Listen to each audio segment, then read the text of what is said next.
Hi friends, pension loan కావాలంటే ఏం చేయాలి?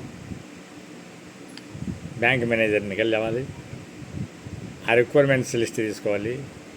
ఆ రిక్వైర్మెంట్లో పీపీఓ ఉండాలి, పెన్షన్ పేమెంట్ ఆర్డర్ కావాలి కంపల్సరీ. పే సర్టిఫికేట్ ఉండాలి, పే సర్టిఫికేట్తో పాటు పే స్లిప్స్ 6 ఉండాలి, పాస్బుక్ ఉండాలి, పాస్బుక్ 6 months స్టేట్మెంట్ ఉండాలి, ఆధార్ కార్డు మెయిన్ అండి, పాన్ కార్డు ఉండాలి, లేకుంటే ఈ ఒక లైసెన్స్ ఉండాలి, అలా ఓటర్ కార్డు కానీ. ఈ మూడులో ఇంపార్టెంట్ వచ్చి ఆధార్ కార్డు కాబట్టి ఆధార్ కార్డు తీసుకుంటాం.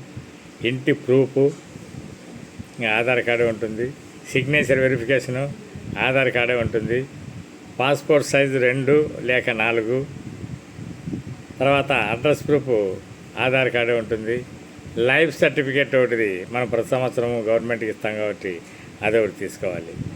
ఇవన్నీ తీసుకొని బ్యాంక్కి వెళ్ళి బ్యాంకులో లోన్ అప్లికేషన్ తీసుకొని దాన్ని సబ్మిట్ చేసినట్లయితే పర్ఫెక్ట్ వెరిఫికేషన్ జరిగిన తర్వాత మనకు పెన్షన్ అనేది శాంక్షన్ అవుతుంది. నచ్చితే లైక్ చేయండి, సబ్స్క్రైబ్ చేయండి. ఎడ్యుకేట్ చేసే టిప్స్ కాబట్టి ఇవన్నీ కూడా మీ అందరికీ ఎడ్యుకేట్ చేయడానికి. ఎవరైనా పెన్షనర్స్ ఉంటే పెన్షన్ లోన్ 70 years నుంచి 76 వరకు కూడా తీసుకోవచ్చు కాబట్టి వాడుకోవచ్చు. Thank you so much.